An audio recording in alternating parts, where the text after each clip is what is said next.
Pahalgam attack అయిన తర్వాత, యుద్ధ వాతావరణం నెలకొన్న తర్వాత ఇప్పుడైతే ప్రస్తుతానికి సీజ్ ఫైర్ అయితే వచ్చేసింది. కానీ ఈ యుద్ధం మొదలైన వెంటనే మన ధర్మశాలలో మన ఐపీఎల్ క్రికెట్ జరుగుతూ ఉంటే, ఉన్నట్టుండి దాన్ని అర్ధాంతరంగా దాన్ని ఆపేసి జనాల్ని అక్కడి నుంచి పంపించేశారు. దాని తర్వాత ఐపీఎల్‌ని ఇప్పుడు వాయిదా వేశారు. ఒక రకంగా చెప్పాలంటే సస్పెండ్ చేశారు కొన్ని రోజుల వరకు. అంటే ఐపీఎల్ లాంటి ఒక పెద్ద ఈవెంటే సస్పెండ్ అయితే, మన హైదరాబాద్‌లో మిస్ వరల్డ్ 2025 కాంపిటీషన్ అనేది ఇంకా లైవ్ ఉంది. అది ఇంకా రన్ అవుతుంది. దేశ విదేశాల నుంచి అందాల భామలు, అప్సరసలు అందరూ ఇక్కడికొచ్చేసారు. అయితే ఒక పక్క మరి టెర్రరిస్ట్‌ల అటాక్‌లు ఇవన్నీ జరుగుతాయన్న క్రమంలో గూడా హైదరాబాద్‌లో ఇలాంటి ఒక బిగ్గెస్ట్ ఈవెంట్ ఎలా జరుగుతుంది? ఒక రకంగా చెప్పాలంటే ఇంకో పక్క అసలు పిచ్చి కుక్కల్ని గూడా బయట నార్మల్ కుక్కల్ని గూడా ఉంచనివ్వట్లేదు. ఇవాళ జీహెచ్ఎంసీ అధికారులెళ్లి ఒక 50 కుక్కలు పట్టుకొని తీసుకొనెళ్ళిపోయారట. అంటే వాళ్ళకి కనబడకూడదు అని జెప్పేసి.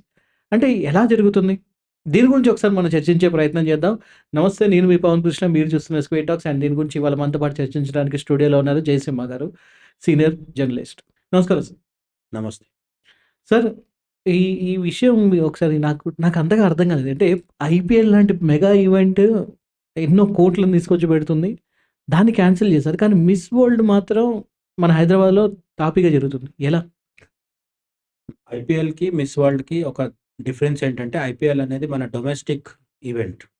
మన అవును. దేశంలో అంతర్గతంగా జరిగే ఒక మంచి పెద్ద ఈవెంట్. కోట్లాది, వందల కోట్ల వ్యాపారం జరుగుతది. అందులో సందేహం లేదు. కానీ అవును. జనాల క్రేజ్ కూడా ఉంటుంది. కానీ బేసిక్ డిఫరెన్స్ ఏంటంటే, మిస్ వరల్డ్ అనేది ఈరోజు, ఈ నెల 2025లో నిర్ణయించినది కాదది. హైదరాబాద్‌లో జరగాలి అని లాస్ట్ ఇయర్ గాని, అంతకు ముందు గాని తీసుకొనుంటారు.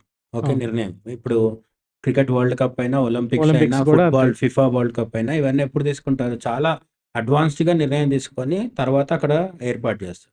సో, మిస్ వరల్డ్ అనేది సడెన్‌గా తీసుకున్న నిర్ణయం కాదు కాబట్టి దాన్ని కంటిన్యూ చేసే అవకాశాలు ఎక్కువుంటాయి. ఎందుకంటే ఎంత ప్రాబ్లమ్ వచ్చినా, ఎంత రిస్క్ వచ్చినా దాన్ని చేయాలనే చూస్తారు. క్యాన్సిల్ అనేది ఇంకా మరీ తీవ్రమైన పరిస్థితులుంటే తప్ప క్యాన్సిల్ చేయరు. రైట్. Normal conditions. హ్మ్. వేరేజ్ ఐపీఎల్ దగ్గరకొచ్చేసరికి ఏమైందంటే, ఐపీఎల్ అనేది ప్యూర్‌గా ఇండియన్ ఆహ్, ఇండియన్ మన ఇండియా అనే దేశానికి సంబంధించిన వ్యవహారం ఇది. రెండోది, మిస్ వరల్డ్ హైదరాబాద్‌లో మాత్రమే జరుగుతుంది. ఈ ఐపీఎల్ అనేది ధర్మశాల నుంచి మొదలుపెడితే అన్ని చోట్లలో జరుగుతుంది. హ్మ్. ఓకే. హ్మ్. అది దేశ సరిహద్దుల దగ్గర కూడా కొన్ని స్టేడియమ్స్ ఉండొచ్చు. అంటే పాకిస్తాన్‌కి అత్యంత దగ్గరగా ఉండే స్టేడియమ్స్ కూడా కొన్ని ఉండొచ్చు. కొన్ని దూరంగా ఉంటాయి. సో, ఇప్పుడు ఏ స్టేడియం సేఫ్ కాదనేది ప్రభుత్వం ప్రతిరోజు కూర్చొని నిర్ణయించుకోలేదు. అట్లనే బీసీసీఐ కూడా రిస్క్ తీసుకోలేదు. ఎందుకంటే ప్లేయర్స్ ఉంటారు. ప్లేయర్స్‌తో పాటు కొన్ని లక్షల మంది చూడ్డానికొస్తారు. రైట్. కొన్ని వేల మంది అక్కడికి చూడ్డానికొస్తారు. ఇవన్నీ జరుగుతున్నప్పుడు రిస్క్ తీసుకోవద్దు. అండ్ ప్రతి చోట వెన్యూ మారిపోతూ ఉంది. వేదిక ప్రతిరోజు మారిపోతుంది క్రికెట్. అవును. ఒకరోజు ఉప్పల్లో జరుగుతుంది. ఇంకో రోజు రాష్ట్రాలు మారుతూ ఉంటాయి. చెన్నైలో జరుగుతుంది. సో, ఐపీఎల్‌కి, మిస్ వరల్డ్‌కి ఉన్న బేసిక్ డిఫరెన్స్ ఏంటంటే, మిస్ వరల్డ్ ఒక నగరంలో ఒకే దగ్గర జరుగుతుంది. ఐపీఎల్ అనేది అన్ని నగరాల్లో, అన్ని రాష్ట్రాల్లో జరుగుతుంది. సో, సేఫ్టీ వైస్‌గా మిస్ వరల్డ్‌నికి సేఫ్టీ మెజర్స్ తీసుకోవడం చాలా ఈజీ. ఓకే. ఒకే నగరం ఒకే కాబట్టి. నగరంగా. ఇది ఫస్ట్ థింగ్. రెండో ఇంపార్టెంట్ థింగ్ ఏంటంటే, ఇదే మిస్ వరల్డ్ పోటీలు జైపూర్‌లోనో జరిగితే, రాజస్థాన్‌లో ఉన్న జైపూర్, లేదు పంజాబ్‌లో ఉన్న అమృత్‌సర్, చండీగఢ్ అక్కడెక్కడైనా జరిగుంటే అంటే బోర్డర్స్. బార్డర్స్. ఓకే. పాకిస్తాన్‌కి 100, 200, 500 కిలోమీటర్స్ అట్లా దగ్గరలో జరిగుండుంటే, హుహు. అప్పుడు పోస్ట్‌పోన్ చేయాల్సొచ్చేదేమో మరి. ఓకే. లేదు, క్యాన్సిల్ గూడా చేయాల్సొచ్చేదేమో. బట్ హైదరాబాద్‌లో జరగడం అనేది మనం ఇక్కడ చాలా అండర్‌లైన్ జేసుకోవాల్సిన విషయం.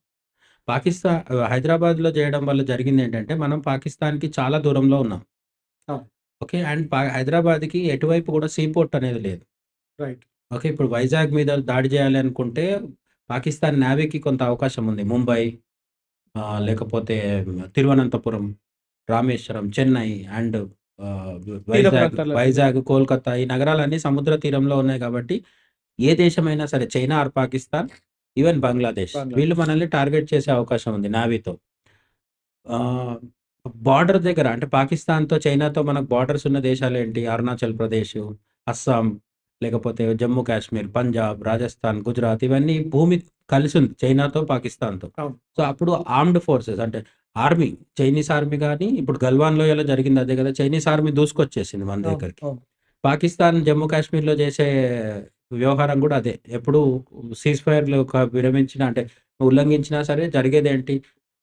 Heavy shelling జరుగుతుంటది. ఎక్కడ? పాకిస్తాన్ బార్డర్‌లో, ఇండియా కాశ్మీర్ బార్డర్‌లో జరుగుతుంటది. నైబరింగ్ సిటీస్‌లో ఈజీగా అయింది. ఇప్పుడు హైదరాబాద్‌ని తీసుకుంటే, హైదరాబాద్‌కి ఎక్కడ ఇటువంటి అవకాశం లేదు. హైదరాబాద్ పక్కన ఏ శత్రు దేశం లేదు. బార్డర్. అట్లనే మనకు సీపోర్ట్ లేదు. సో, మిగిలిందేంటంటే హైదరాబాద్ మీద ఎవరన్నా చైనా గాని, పాకిస్తాన్ గాని దాడి చేయాలనుకుంటే ఓన్లీ వైమానిక దాడి చేయొచ్చు. ఎయిర్ ఫోర్స్‌తో చేయాలి. అది కూడా ఎంత కష్టం అంటే, మనం హైదరాబాద్ లిటరల్లీ మధ్యలో ఉంది. దేశం మధ్యలో.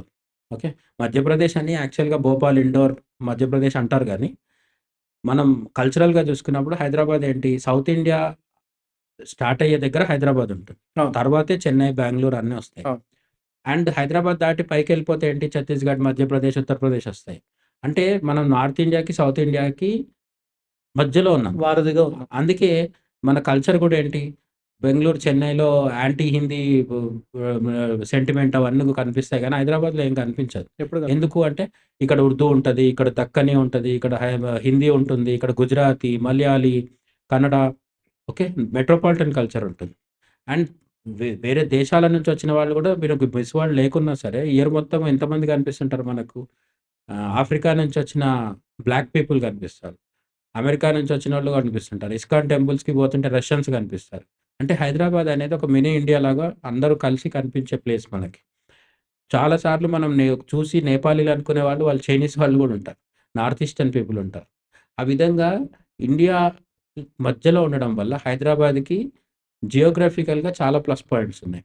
సేఫ్టీ ఎక్కువ. క్లైమేట్ చాలా బావుంటది. వర్షాలు ఎక్కువ పడవు, ఎండలు ఎక్కువ ఉండవు. ఇప్పుడు ఢిల్లీ తీసుకుంటే చలికాలంలో తట్టుకోలేనంత చలి ఉంటది.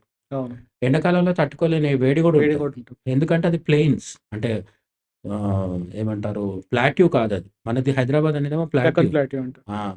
అదేంటి ప్లెయిన్స్ అది. గ గ గాంజెస్, యమునా ప్లెయిన్స్ అవన్నీ. సో, ప్లెయిన్స్‌లో ఏమవుతదంటే వేడి ఎక్కువుంటది. అట్లనే చలి కూడా ఎక్కువుంటది. సో, క్లైమేటు, జియోగ్రఫీ అంటే లొకేషన్, మనమున్న లొకేషన్ ఇవన్నీ బావుండడం వల్ల మిస్ వరల్డ్ అనేది ఒక ఆపరేషన్ సింధూర్ లాంటిది జరిగినా కూడా డిస్టర్బ్ అవ్వకుండా చేయగలిగినామనమాట. ఓకే. ఓకే. మనం ఈ డిఫరెన్స్ గమనించినప్పుడు. ధర్మశాలలో జరగాల్సిన మ్యాచ్ ఆగిపోయింది. వేరే వేరే ప్లేసెస్‌లో జరగాల్సిన ఐపీఎల్‌ని క్యాన్సెల్ చేయాల్సొచ్చింది. హైదరాబాద్‌లో జరుగుతున్న ఒక ఇంటర్నేషనల్ ప్లేస్. అది ఐపీఎల్‌లో ఏంటి? ఒక 12 దేశాలకు సంబంధించిన ప్లేయర్స్ వస్తారేమో. కానీ ఐపీఎల్‌లో ఒక 100+ కంట్రీస్ నుంచి వాళ్ళ రిప్రజెంటేటివ్స్ వస్తున్నారు. ఎవరు? అందాల పోటీలో పాల్గొనడానికి బ్యూటీ క్వీన్స్ అందరూ వస్తున్నారు. అండ్ వాళ్ళతో పాటు వాళ్ళ టీమ్స్ వస్తున్నాయి. ఇక్కడ మన దగ్గర నుంచి కూడా ఇప్పుడు ఈ మిస్ వరల్డ్‌కి సంబంధించిన ఈవెంట్స్ ఏవైతే జరుగుతుంటాయో, ఆ ర్యాంప్ వాక్ కావచ్చు, స్విమ్ సూట్ కావచ్చు, అవన్నీ ఉంటాయి కదా! రౌండ్స్ ఉంటాయి. రకరకాల యాహ్! రౌండ్స్. యాహ్! అవన్నిటికి చూడడానికి అందులో పాల్గొనడానికి బాలీవుడ్ కావచ్చు, సౌత్ ఇండియన్ స్టార్స్ కావచ్చు, వీళ్ళందరూ కూడా వస్తున్నారు. Film stars. పొలిటీషియన్స్ ఇన్వాల్వ్ అవుతున్నారు. స్పోర్ట్స్ పర్సన్స్ ఇన్వాల్వ్ అవుతున్నారు. ఇంత పెద్ద పెద్ద వీఐపీలు, వీవీఐపీలు వస్తున్నా కూడా మిస్ వరల్డ్‌ని ఎక్కడ మనం డిస్టర్బ్ అవ్వకుండా హైదరాబాద్‌లో చేసుకోగలుగుతున్నాం. ఆపరేషన్ సింధూర్ అదృష్టవశాత్తు అది ఇప్పుడు సీజ్ ఫైర్ అయిపోయింది కాబట్టి నో ప్రాబ్లమ్. ఐపీఎల్ కూడా రెజ్యూమ్ చేస్తామంటున్నారు వాళ్ళు. బట్ ఒకవేళ ఆపరేషన్ సింధూర్ ఈ రోజుకి కూడా కంటిన్యూ అయ్యి ఉండుంటే, అప్పుడు కూడా హైదరాబాద్‌లో మిస్ వరల్డ్‌కొచ్చిన నష్టం ఏం లేదు. అందుకనే మనం ఎక్కడ డే 1 నుంచి కూడా మిస్ వరల్డ్ వాయిదా పడుతుందని గాని, ఎక్కడ మన వాళ్ళు ఏం చెప్పలే. రేవంత్ రెడ్డి కొన్ని జాగ్రత్తలైతే తీసుకోమని ఆర్డర్స్ ఇవ్వడము, అధికారులు తమ పనులు తాము చేసుకుంటూ వెళ్ళిపోతున్నారు. అంటే బిజినెస్ యాజ్ యూజువల్ అన్నట్టుగానే ఉంది హైదరాబాద్ తప్ప, ఎక్కడ పెద్ద అన్‌న్యాచురల్ మూవ్‌మెంట్ గాని, హడావిడి గాని ఏం లేవు. ఓకే. మనకు ఆపరేషన్ సింధూర్ జరిగిన 4, 5 డేస్ 3, 4 డేస్‌లో గూడా హైదరాబాద్‌లో బ్లాకౌట్ కాలేదు గదా! బార్డర్ డిస్ట్రిక్ట్స్‌లో బ్లాకౌట్ అయింది. అవును. జమ్మూ కాశ్మీరు, అవును. అవును. రాజస్థాన్, అవును. జైసల్మేర్, పంజాబ్‌లో ఉన్న పఠాన్‌కోట్, ఉరీ ఇవన్నీ ప్లేసెస్‌లో. మనది అట్లాంటి పొజిషన్‌లో లేదు. ఓకే. లేదు కాబట్టి హైదరాబాద్‌ని ఇంకా బెటర్‌గా వాడుకోవడం అనేది both Telangana and Indian government పని అనేది నా ఉద్దేశ్యం. ఓకే. రైట్. వీళ్ళు దీన్ని ఇంకా ఆహ్, ఎక్కువగా ఆహ్, దీని నుంచి బెనిఫిట్ పొందాలనేది. అంటే ఎట్లా అంటే ఫర్ ఎగ్జాంపుల్ చాలామంది చాలా రోజుల నుంచి చెప్తుందేంటంటే, సెకండ్ క్యాపిటల్ ఆఫ్ ఇండియా చేయొచ్చు కదా! అనొక టాక్ ఉంది. ఇప్పుడు ఢిల్లీ అనేది ఇండియా క్యాపిటల్. కానీ అది మనం మాట్లాడుకున్నట్టు క్లైమేట్ వైస్‌గా కావచ్చు, ఇప్పుడు రాష్ట్రపతి ఆల్రెడీ మన దగ్గరకి వెకేషన్‌కొస్తారు గదా! అవును. రాష్ట్రపతి భవన్ హైదరాబాద్‌లో ఉంది. హైదరాబాద్. ఎందుకు హైదరాబాద్‌లోనే ఉంది? అంటే ఇక్కడ నిజాంతో పాలన అంతమైన తర్వాత చాలా పెద్ద పెద్ద భూములు మిగలడం వల్ల ఇక్కడ రాష్ట్రపతికి విడిది ఏర్పాటు చేసడం జరిగింది. దాంతో పాటు క్లైమేట్ కూడా. ఢిల్లీలో క్లైమేట్ సహకరించినప్పుడు ఇక్కడికి రాష్ట్రపతి రావడం అనేది మనం చూస్తూ ఉంటాం. హ్మ్.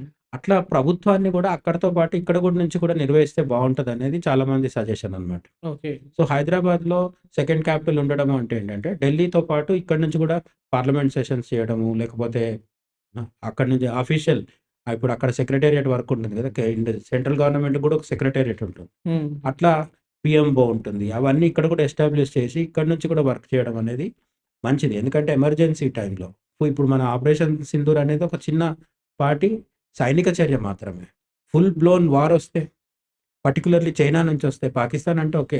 పెద్ద ఆర్మీ దానికున్న పవర్ అంత పెద్ద భయపడాల్సింది కాదు. బట్ చైనాతో యుద్ధం జరిగితే ఢిల్లీ చైనాకి చాలా యాక్సెసిబుల్‌గా ఉంటది. హ్మ్. ఓకే. వాళ్ళకు టార్గెట్ టిబెట్ దాకా వాళ్ళదే. వాళ్ళ ఆర్మీ రాగలుగుతది. టిబెట్ తర్వాత నేపాల్, నేపాల్ తర్వాత ఉత్తరప్రదేశ్. ఉత్తరప్రదేశ్‌లోనే ఢిల్లీ గూడా ఉంటది. అంటే చైనీస్ మిసైల్స్‌కి గాని, ఆర్మీకి గాని వాళ్ళు నిఘా పెట్టాలనుకుంటే గూడా ఢిల్లీ చాలా యాక్సెసిబుల్‌గా ఉంటుంది. ఈవెన్ మొన్న రీసెంట్‌గా జరిగిన యుద్ధం సమయంలో గూడా ఢిల్లీని ఎక్కువబెట్టి వాళ్ళు మిసైల్ చేశారు. అది హర్యానాలో కూల్చడం జరిగింది. అవును. పాకిస్తాన్ వాళ్ళు. యాహ్! అంటే ఢిల్లీ ఈజ్ లైక్ అన్నిటికి ఈజీగా టార్గెట్‌గా ఉందన్నమాట. ఉంటుంది. అటువంటి టైంలో రెండో రాజధానిగా హైదరాబాద్ ఉంటే వెంటనే ఈ ఎమర్జెన్సీ టైంలో హైదరాబాద్ నుంచి పనులన్నీ చేసుకోవడం ఈజీ అవుతది. అయితే సార్ ఇక్కడ ఇంకొక పాయింట్ ఏంటంటే, తెలంగాణ మూవ్‌మెంట్ జరిగిన టైంలో గూడా హైదరాబాద్‌ని యూనియన్ టెరిటరీ చేస్తాం. అండ్ దాని తర్వాత హైదరాబాద్‌ని రెండో రాజధాని చేద్దాం అని చెప్పి కొంతమందన్నారు. అవును. అండ్ పోయిన ఎలక్షన్స్‌కి అంతకుముందు టైంలో గూడా ఒకసారి ఈ వాదన అనేది వచ్చింది. హైదరాబాద్‌ని రెండో రాజధాని చేయాలి. అది కేంద్ర పాలిత ప్రాంతంగా పెట్టాలి అనేది ఒకటొచ్చింది. అప్పుడు గూడా తీవ్రమైన వ్యతిరేకత వచ్చింది. ఇఫ్ ఎట్ ఆల్ ఒకవేళ హైదరాబాద్ నిజమే. అన్ని విధాలుగా చూసుకున్నా గూడా Hyderabad is the safest place ఇప్పుడు జియోగ్రాఫికల్‌గా. కానీ ఇది ఒకవేళ మీరన్నట్టుగా చేస్తే తెలంగాణ ప్రజలకి అది నష్టం కాదా? అండ్ తెలంగాణ ప్రజలు దాన్ని ఆహ్వానించడానికి రెడీగా ఉన్నారంటారా? అంటే తెలంగాణ ప్రజలకు అనుమానాలుండడము, లేదంటే కొన్ని భయాలుండడము, ఇవన్నీ సహజం. ఎందుకంటే ఇప్పుడు మన రాష్ట్ర పరిధిలో ఉండాల్సిన ఇప్పుడు ముంబైని రెండో రాజధాని చేస్తా అంటే మరాఠీలు కూడా అట్లనే ఫీల్ అవుతారు. హ్మ్. ఓకే. ముంబై మీద కేంద్ర ప్రభుత్వం పెత్తనం ఉంటది అంటే ఎవరికీ నచ్చదు కదా! యాహ్! హైదరాబాద్ అంటే హైదరాబాద్ మీద కేంద్ర ప్రభుత్వం వచ్చేసి కబ్జా చేసేస్తది. కేంద్ర ప్రభుత్వం ఆధీనంలోకి హైదరాబాద్ వెళ్ళిపోతుంది అంటే తెలంగాణ ప్రజలకు అది నచ్చకపోయే అవకాశం ఎక్కువుంటుంది. ఎందుకంటే హ్మ్. తెలంగాణలో రెండో పెద్ద సిటీ ఏం లేదు. ఓకే. తెలంగాణలో హైదరాబాద్ తర్వాత ఏమో చెప్తాం మనం వరంగల్ చెప్తాం గదా! వరంగల్ అనేది హైదరాబాద్ కంటే ఎంత పెద్ద డిఫరెన్స్ ఉంది. చాలా. హైదరాబాద్ డెవలప్ అయిన దాంట్లో 50%, 60% ఏం లేదు గదా! వరంగల్. చాలా తక్కువుంటుంది. అండ్ 10%. వరంగల్‌తో పోలిస్తే మిగతా నగరాలైతే ఇంకా చిన్న చిన్నగున్నాయి.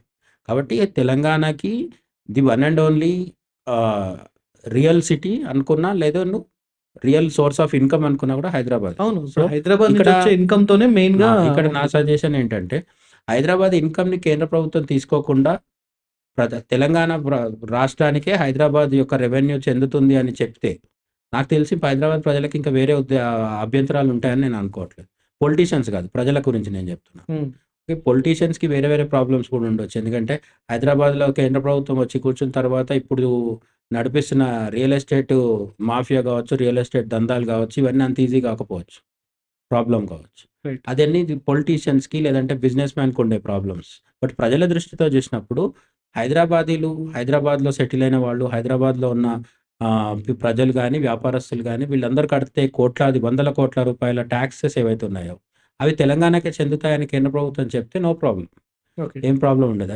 ఇది ఎట్లా చెప్పొచ్చు అంటే, ఇప్పుడు ఢిల్లీ ఆల్రెడీ ఎవరి చేతిలో ఉంది? కేంద్ర ప్రభుత్వం చేతిలో ఉంది. ఢిల్లీ అనేది యూనియన్ టెరిటరీ. అక్కడ కేంద్ర ప్రభుత్వం ఉంది. రాజధానిగా దేశాన్ని నడిపే సెంట్రల్ ప్రధాన గవర్నమెంట్ ఎక్కడుంది? ఢిల్లీలో ఉంది. కానీ అట్ ద సేమ్ టైమ్ ఢిల్లీకి ఒక గవర్నమెంట్ కూడా స్టేట్ గవర్నమెంట్ కూడా ఉంది. ఒక ముఖ్యమంత్రి ఉన్నారు. క్యాబినెట్ ఉంది.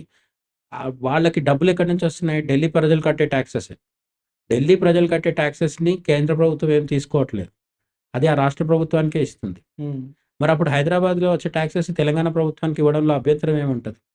రైట్. ఢిల్లీ టాక్సెస్ అన్నీ ఢిల్లీ గవర్నమెంట్‌కి ఇచ్చినప్పుడు, హైదరాబాద్ టాక్సెస్ అన్నిటిని తెలంగాణ ప్రభుత్వానికి ఇవ్వచ్చు కదా! అయితే ఇప్పుడు హైదరాబాద్ అనేది మీరన్నట్టుగా చేస్తే, హైదరాబాద్ అనేది ఇప్పుడు రెండో రాజధానిగా అట్ ది సేమ్ టైమ్ తెలంగాణకి క్యాపిటల్‌గా 2 ఉమ్మడిగా ఉండే అవకాశం ఉందా? లేకపోతే తెలంగాణకి ఇంకో క్యాపిటల్ చేయాల్సుంటుందా? తెలంగాణకి ఇంకో క్యాపిటల్ చేసే ఉద్దేశ్యం చేస్తే కూడా బానే ఉంటుంది. కానీ అది తెలంగాణ ప్రజలు ఒప్పుకోవాలి. అది ఎమోషనల్ విషయం. ఎందుకంటే హైదరాబాద్‌ని తెలంగాణ ప్రజలకు దూరం చేస్తే సీరియస్ రియాక్షన్స్ ఉండొచ్చు.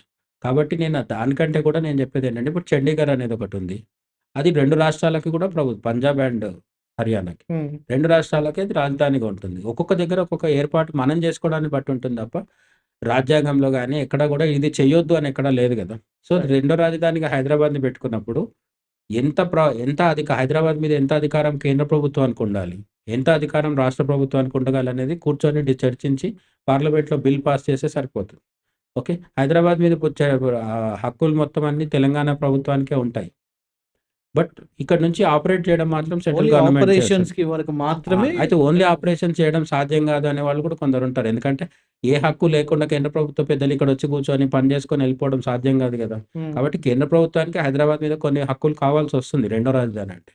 అవి ఏంటి అనేది నిర్ణయించాలి. ఓకే. అట్లనే హైదరాబాద్ పోలీసు దేశ రెండో రాజధాని అయిన తర్వాత కేంద్ర హోంమంత్రికి రిపోర్ట్ చేయాలా? రాష్ట్ర హోంమంత్రికి రిపోర్ట్ చేయాలా? ఇవి చాలా అన్ని టెక్నికల్ పాయింట్స్. అందులో ప్రజల్ని దృష్టిలో పెట్టుకొని, ప్రజల సెంటిమెంట్ దృష్టిలో పెట్టుకొని అండ్ మన దేశ భద్రత. తెలంగాణ ప్రజల సెంటిమెంట్ ఎంత ముఖ్యమో, దేశ భద్రత కూడా ముఖ్యం గదా! So, right. దేశ భద్రత దృష్ట్యా హైదరాబాద్‌కి ఇది అంబేద్కర్ చెప్పిన మాట. హ్మ్. అంబేద్కర్ కూడా రెండో రాజధానిగా హైదరాబాద్‌ని సజెస్ట్ చేశారాయన. ఓకే. ఓకే. ఓకే.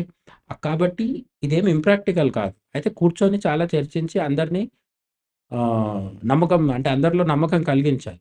అంటే అందరికి కలిగించి స్టేక్ హోల్డర్స్ అందరితో డిస్కస్ చేసి అండ్ అందరికంటే ముఖ్యం ఏంటి తెలంగాణ ప్రజల్ని, తెలంగాణ ప్రభుత్వాన్ని కన్విన్స్ చేయగలిగితే అప్పుడు రెండో రాజధాని చేయొచ్చు. అంటే ఇప్పుడు ఒకవేళ సెంట్రల్ గవర్నమెంట్‌కి ఇక్కడ ఒకవేళ పవర్స్ ఉండాలంటే జస్ట్ లైక్ ఇప్పుడు మన ఆర్మీ కంటోన్మెంట్ ఏరియా ఉంది. హ్మ్. అదంతా ఆర్మీ వాళ్ళ చేతిలోనే ఉంటుంది. అవును.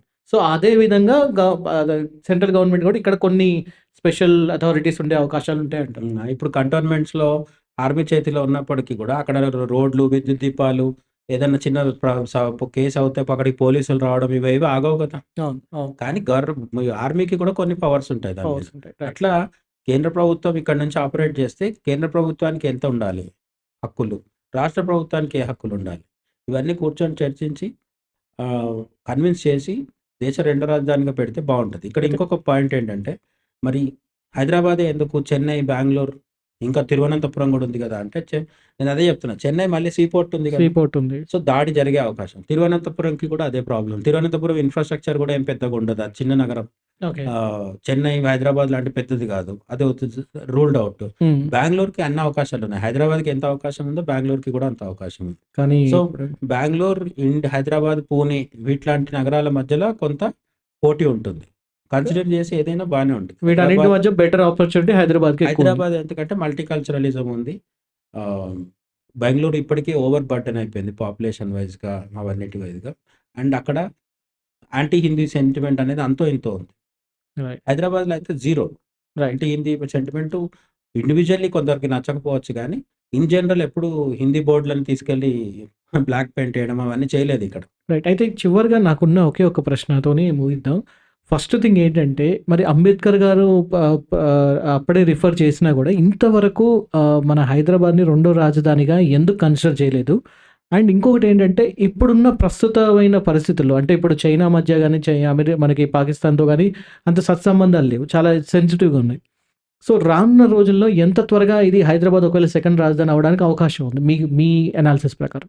అవకాశం అనేది మనం చేసుకుంటే అవుతది తప్ప, అవకాశం అయితే నాకేం కనిపించట్లేదు. మనం డిస్కస్ చేస్తున్నాం హైదరాబాద్ గురించి. యాహ్! కానీ మోడీ గవర్నమెంట్ కూడా ఇప్పటివరకు ఎప్పుడు సెకండ్ రాజధాని ఇంకో దగ్గర సెకండ్ క్యాపిటల్ సిటీ ఇంకో దగ్గర పెడతామని ఎప్పుడు మాట్లాడలేదు. హైదరాబాద్ కాదు అసలు ఎనీ అదర్ సిటీ. హ్మ్.